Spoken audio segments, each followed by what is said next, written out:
আল্লাহ সুবহানাহু ওয়া তাআলা বলেছেন বেনামাজিদেরকে 15টি শাস্তি দেওয়া হবে। দুনিয়ার জীবনে দেওয়া হবে 5টি। দুনিয়ার জীবনে কয়টি? 5টি শাস্তি বেনামাজিদের জন্য দেওয়া হবে। এরপরে মৃত্যুর সময় দেওয়া হবে 3টি, কবরে দেওয়া হবে 3টি, এরপরে কবর থেকে তোলার পরে কাল কিয়ামতের ময়দানে দেওয়া হবে 4টি শাস্তি। যারা বেনামাজি, নামাজ যারা আদায় করে না, তাদের জন্য আল্লাহ সুবহানাহু ওয়া তাআলা 15টি শাস্তি তাদেরকে দেওয়া হবে। দুনিয়ার জীবনে দেওয়া হবে 5টি। দুনিয়ার জীবনে শাস্তি দেওয়া হবে বেনামাজিদের 5টি। 1 নাম্বার হলো তাদের আয়ুষ্কাল, তাদের রিজিকের বরাকা আল্লাহ সুবহানাহু ওয়া তাআলা উঠিয়ে নেবেন। বড় আওয়াজ দিয়ে বলেন আউযুবিল্লাহ।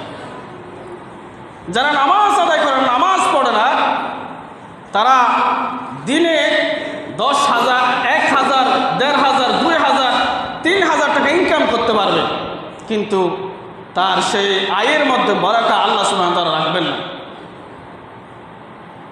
যারা নামাজ পড়ে না, বেনামাজি, 1 মাসে তিনি 30,000 টাকা আয় করেন, 40,000 টাকা আয় করেন, কিন্তু মাস শেষে দেখা যায় তার ঘরের মধ্যে সে আয়ের কোনো বরকত নাই। মাস শেষ হওয়ার আগে তার আয় শেষ হয়ে যায়, ঠিক কিনা বলুন? আমার বন্ধু, 1 লক্ষ টাকাও যদি আপনি আয় করেন, নামাজ ছেড়ে দেওয়ার কারণে আপনার 1 লক্ষ টাকা কোথায় যাবে, কোথায় আপনি শেষ করবেন, কোথায় খরচ করবেন, টেরও পাবেন না, ঠিক কিনা বলুন? আর যদি আপনি 10,000, 15,000 টাকা, 20,000 টাকা আয় করেন, আল্লাহর হুকুম নামাজ আপনি আদায় করলেন, এই 10-15,000 টাকার ভিতরে আল্লাহ আপনাকে বরকত দিবেন। এই 10,000, 15,000 টাকা দিয়ে আপনার সংসার খুব সুন্দরভাবে চালিয়ে নিয়ে যেতে পারবেন, কোনো সমস্যা হবে না। কারণ আল্লাহ সুবহানাহু ওয়া তাআলা আপনার রিজিকের মধ্যে বরকত দিয়ে দিবেন। বড় আওয়াজ দিয়ে বলে সুবহানাল্লাহ। এরপরে 2 নাম্বার হলো আল্লাহ সুবহানাহু ওয়া তাআলার চেহারার যে সৌন্দর্য, চেহারার মধ্যে যে নূর রয়েছেন, আল্লাহ সুবহানাহু ওয়া তাআলা বেনামাজির চেহারা থেকে নূর উঠিয়ে নেবেন।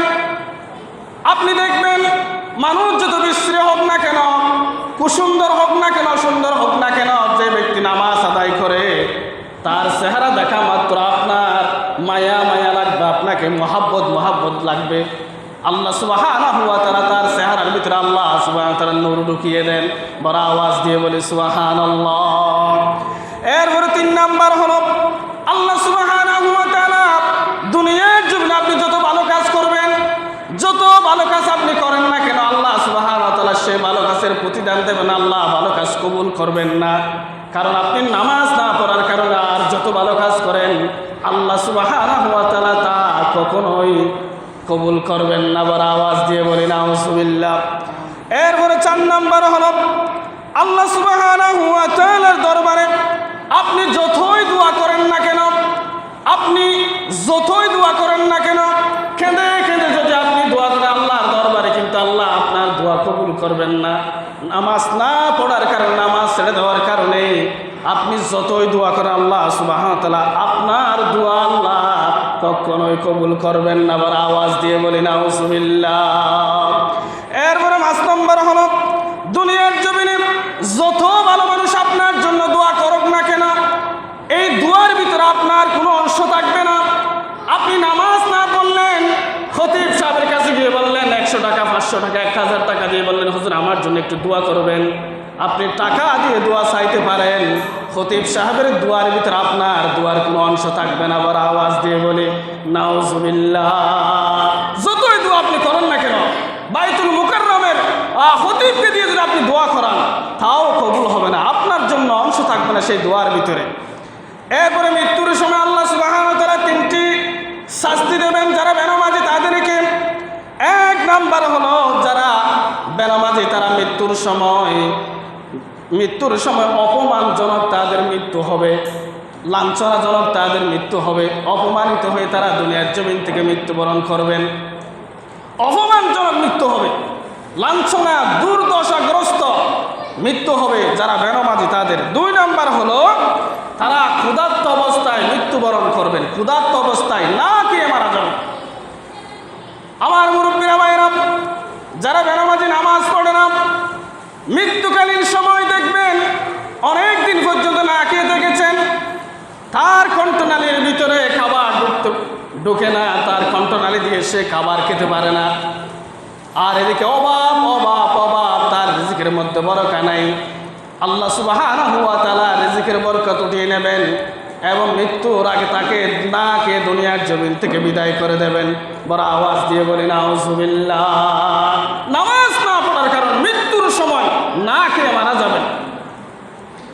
এরপরে 3 নাম্বার হলো মৃত্যুর সময় ওই বেনামাজিরা তৃষ্ণার্ত অবস্থায় মারা যাবেন এবং তৃষ্ণা পাবে। দুনিয়ার জমিনে যত পানি রয়েছেন, মহাসাগর, আটলান্টিক মহাসাগর, ভারত মহাসাগর, প্রশান্ত মহাসাগর, সমস্ত মহাসাগরের পানীয় যদি তার কণ্ঠনালীতে দেওয়া হয়, তার তৃষ্ণা কখনো মিটে যাবে না। বড় আওয়াজ দিয়ে বলি নাউজুবিল্লাহ।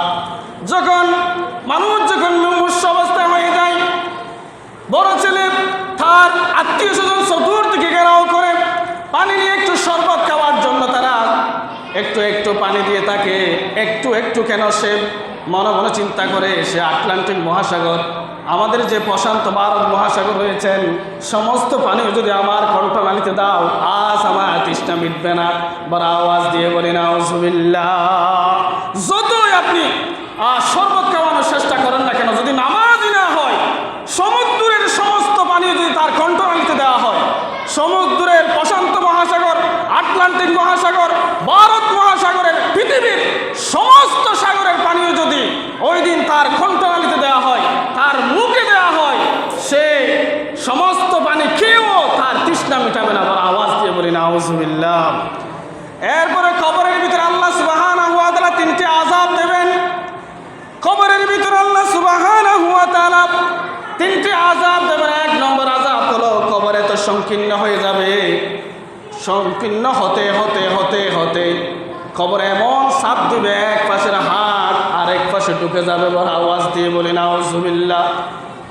আমার মুরব্বীরা ভাইরা, যারা নামাজ ছেড়ে দেয়, নামাজ পড়ে না, তাদের কবর খুব সংকীর্ণ হয়ে যাবে, খুব সংকীর্ণ হয়ে যাবে তাদের কবর।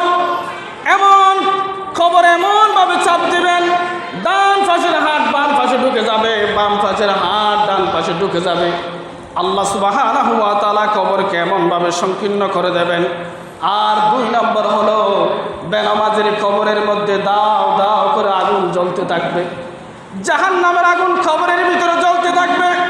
বেনামাজির কবরের ভিতরে দাও দাও করে আগুন জ্বলবে। বেনামাজি চিৎকার দেবে, কিন্তু আল্লাহ চিৎকার শুনবে না। ওই দিন বেনামাজির চিৎকার আল্লাহ সুবহানাহু ওয়া তাআলা শুনবে না। বেনামাজির কবরের মধ্যে দাও দাও করে আগুন জ্বলতে থাকবে। এরপরে 3 নাম্বার হলো বেনামাজির কবর আল্লাহ সুবহানাহু ওয়া তাআলা 99টি সাপ বেনামাজির কবরে নিযুক্ত করে দিবেন। বড় আওয়াজ দিয়ে বলি নাউজুবিল্লাহ। আমার মুরব্বীরা ভাইয়েরা, 1টি 2টি নয়, 99টি সাপ আল্লাহ সুবহানাহু ওয়া তাআলা বেনামাজির কবরের ভিতরে নিযুক্ত করবেন। আল্লাহর হাবিব সাল্লাল্লাহু আলাইহি ওয়াসাল্লাম বলেছেন, ইউসাল্লিতু আলাল কাফিরি ফি কবরিহি ওয়া তিসআতুন তিন্নিনান। আল্লাহর হাবিব সাল্লাল্লাহু আলাইহি ওয়াসাল্লাম বলেছেন, বেনামাজির কবরের ভিতরে 99টি সাপ আল্লাহ নিযুক্ত করবেন। আমার মুরব্বীরা ভাইরা, দুনিয়ার জমিনে যদি কোনো সাপ কোনো মানুষকে দংশন করে কামড় দেয়, তাহলে 1-2 দিন ওই মানুষ বেঁচে থাকে, বিষ প্রক্রিয়া হয়ে এসে দুনিয়ার জমিন থেকে মারা যায়। আর বেনামাজির কবরের ভিতরে আল্লাহ সুবহানাহু ওয়া তাআলা যে সাপগুলো নিযুক্ত করবেন, একটি কামড়ের আঘাত, ওই সাপ যখন একটি দংশন করবেন, কামড় দিবেন, ওই ক্ষত স্থান থেকে 40 দিন পর্যন্ত, 40 বছর পর্যন্ত রক্ত ঝরতে থাকবে। 40 বছর পর্যন্ত এক কামড়ের থেকে ক্ষত স্থান থেকে রক্ত ঝরতে থাকবে। আর 40 বছর পর্যন্ত ওই জায়গা থেকে বিষক্রিয়া হয়ে এসে কষ্ট পেতে থাকবে 40 বছর পর্যন্ত। আমার মুরব্বীরা ভাইয়েরা, দুনিয়ার জমিনে মওত আছে, সাপের কামড়ে মানুষ মারা যায় কবরের ভিতরে। কাল কিয়ামতের ময়দানে আর কোনো মৃত্যু হবে না, কবরের ভিতরে মওত নাই। ওই সাপের কামড়ে আপনি বিষক্রিয়া হয়ে 40 বছর পর্যন্ত এক কামড় আপনার বিষক্রিয়া হবে, কিন্তু সেখানে আল্লাহ সুবহানাহু ওয়া তাআলা আর আপনাকে মওত দেবে না। এমনকি ফজরের ওয়াক্ত থেকে শুরু করে সেই সাপ আপনাকে দংশন করতে থাকবে জোহর ওয়াক্ত পর্যন্ত। যারা জোহরের নামাজ ছেড়ে দিল তাকে আসর ওয়াক্ত পর্যন্ত, যারা আসরের নামাজ ছেড়ে দিল মাগরিব পর্যন্ত, যারা মাগরিব ছেড়ে দিল এশা পর্যন্ত, যারা এশা ছেড়ে দিল ফজর পর্যন্ত তাকে ওই সাপগুলো কামড়াতে থাকবে। বড় আওয়াজ দিয়ে বলি নাউজুবিল্লাহ। আল্লাহর হাবিব সাল্লাল্লাহু আলাইহি ওয়াসাল্লাম বলেছেন, শুধু তাই নয়, কবরের ভিতরে যে সাপ আল্লাহ সুবহানাহু ওয়া তাআলা নিযুক্ত করবেন, ওই সাপ যদি একটি সাপ কবর থেকে যদি মাথা নাড়া দিয়ে দুনিয়ার জমিনে যদি একটু উঠে আর শুধু একটি যদি নিঃশ্বাস সেই দুনিয়ার জমিনে ফেলে, কিয়ামত পর্যন্ত দুনিয়ার জমিনে আর কোনো সবুজ গাছ গাছালি দুনিয়ার জমিনে জন্ম নেবে না। বড় আওয়াজ দিয়ে বলি নাউজুবিল্লাহ। ওই খবরে যে 99টি সাপ আল্লাহ সুবহানাহু ওয়া তাআলা দেবেন, ইউসাল্লিতু আলাল কাফিরি ফি কবরিহি 99 তিনমিনান, যে 99টি সাপ আল্লাহ সুবহানাহু ওয়া তাআলা কবরে নিযুক্ত করবেন, ওই একটি সাপ যদি দুনিয়ার জমিনে এসে একটু নিঃশ্বাস নেয়, তার নিঃশ্বাসের কারণে নিঃশ্বাসের বিষক্রিয়ায় দুনিয়ার জমিনে সমস্ত সবুজ গাছ মারা যাবে, কিয়ামত পর্যন্ত আর সবুজ গাছ দুনিয়ার জমিনে জন্ম নেবে না। বড় আওয়াজ দিয়ে বলে নাউজুবিল্লাহ। বন্ধু, এই কথা আমার নয়, এই কথা আল্লাহর হাবিব সাল্লাল্লাহু আলাইহি ওয়াসাল্লাম বলেছেন। আল্লাহর হাবিব সাল্লাল্লাহু আলাইহি ওয়াসাল্লাম এই কথা বলেছেন যে একটি সাপ যদি দুনিয়ার জমিনে নিঃশ্বাস নেই আর কোনো সবুজ গাছ জন্মাবে না। এই 3টি শাস্তি আল্লাহ সুবহানাহু ওয়া তাআলা বেনামাজির কবরের ভিতরে দিয়ে থাকবেন। বড় আওয়াজ দিয়ে বলি নাউজুবিল্লাহ। আর 4টি শাস্তি হলো কিয়ামতের ময়দানে। কিয়ামতের ময়দানে আল্লাহ সুবহানাহু ওয়া তাআলা 4টি শাস্তি দিবেন। একটি শাস্তির কথাই বলবো, সময় সংক্ষিপ্ত। কিয়ামতের ময়দানে আল্লাহ সুবহানাহু ওয়া তাআলা ফেরেশতাদেরকে হুকুম করবেন, ও আমার ফেরেশতারা, আমার বান্দাকে দুনিয়ার জমিনে আমি মাথা নিচু করার জন্য বলেছিলাম, সিজদা করার জন্য বলেছিলাম, সে আমার কাছে সিজদা করে নাই। আজ তাকে পাগুলো উপর দিকে ধরে যে চেহারাটা মাটির সাথে লাগিয়ে তাকে ছেঁচড়ে তাকে মাটির সাথে টেনে টেনে তাকে জাহান্নামে নিয়ে যাও। বড় আওয়াজ দিয়ে বলি নাউজুবিল্লাহ। এই যে 1 নম্বর শাস্তি কিয়ামতের ময়দানে আল্লাহ সুবহানাহু ওয়া তাআলা বলবেন, ও আমার ফেরেশতারা, আমার ওই বান্দাকে পাগুলো উপর দিকে ধরো আর মাথাটা নিচু করে ধরো, দুনিয়ার জমিনে আমার কাছে মাথা নত করে নাই। কিয়ামতের ময়দানে তার মাথা মাটির সাথে লাগিয়ে তাকে জাহান্নামে নিয়ে যাও টেনে টেনে। ফেরেশতারা পাগুলোর উপর দিকে ধরবেন আর ওই বেনামাজিকে পাগুলো ধরে টানতে থাকবেন। বেনামাজির নাকগুলো মাটিতে ঘষে ঘষে ছিঁড়ে যাবে, কপালের চামড়াগুলো গোস্তগুলো ঘষে ঘষে ছিঁড়ে যাবে, নাক ছিঁড়ে কপালের চামড়া ছিঁড়ে তার শরীর থেকে সে রক্তাক্ত হয়ে তার চেহারা বিকৃত হয়ে যাবে। চেহারার মতো থাকবে না, নাক ছিঁড়ে মাটির সাথে মিশে যাবে, কপালের গোস্ত ছিঁড়ে মাটির সাথে মিশে যাবে। এইভাবে আল্লাহ সুবহানাহু ওয়া তাআলা বেনামাজিকে শাস্তি দিতে দিতে দিতে ফেরেশতাদের মাধ্যমে তাকে জাহান্নাম পর্যন্ত পৌঁছিয়ে দেবে।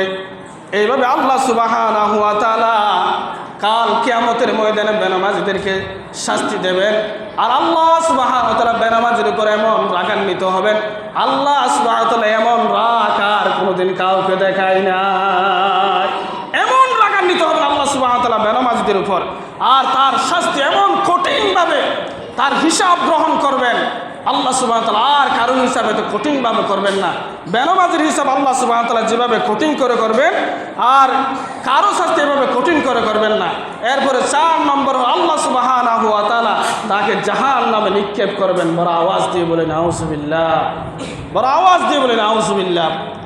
এই যে আল্লাহ সুবহানাহু ওয়া তাআলা বেনামাজিদের শাস্তির কথা আল্লাহ সুবহানাহু ওয়া তাআলা বলেছেন, হাদিস দ্বারা প্রমাণিত যে শাস্তির কথা আল্লাহ হাবিব সাল্লাল্লাহু আলাইহি ওয়াসাল্লাম বলেছেন, এই শাস্তি থেকে যদি আমরা বাঁচতে চাই আমাদেরকে নামাজ পড়তে হবে। যেখানে আছে আমাদেরকে নামাজ আদায় করতে হবে। এই নামাজের আলোচনা যদি আমরা করতে থাকি তাহলে আপনার বছর শেষ হয়ে যাবে, নামাজের আলোচনা শেষ হবে না, এত ব্যাপক আলোচনা। এজন্য আমি আপনাদেরকে হাত জোর করে বলবো, যে যেখানে আছেন আল্লাহর আযাব থেকে যদি বাঁচতে চান, জাহান্নামের আগুন থেকে যদি বাঁচতে চান, খবরের আযাব থেকে যদি আমরা বাঁচতে চাই, তাহলে আমাদেরকে নামাজ আদায় করতে হবে। নামাজ যদি আমরা আদায় করি, আপনার সমস্ত আমল কবুল হবে। আর যদি নামাজ ছেড়ে দিই, যত ভালো কাজ আপনি করেন না কেন, কোনো আমল আল্লাহর দরবারে কবুল হবে না, কোনো দোয়াই আল্লাহর দরবারে কবুল হবে না। আর কোনো ভালো মানুষের দ্বারা আপনি দোয়া করালেও সেই দোয়া আল্লাহর দরবারে কখনো কবুল হবে না। এই জন্য আমরা নামাজ ছেড়ে দেব না ইনশাআল্লাহ। আল্লাহ সুবহানাহু ওয়া তাআলা আমাদেরকে 5 ওয়াক্ত নামাজ বাজামাতে পড়ার তৌফিক দান করুক। আমরা সকলে বলি আমিন। যে আলোচনাটুকু আমি করেছি, আমরা সকলকে আমল করার তৌফিক দান করুক। ওয়া আখিরু দাওয়ানা আলহামদুলিল্লাহ। আসসালামু আলাইকুম।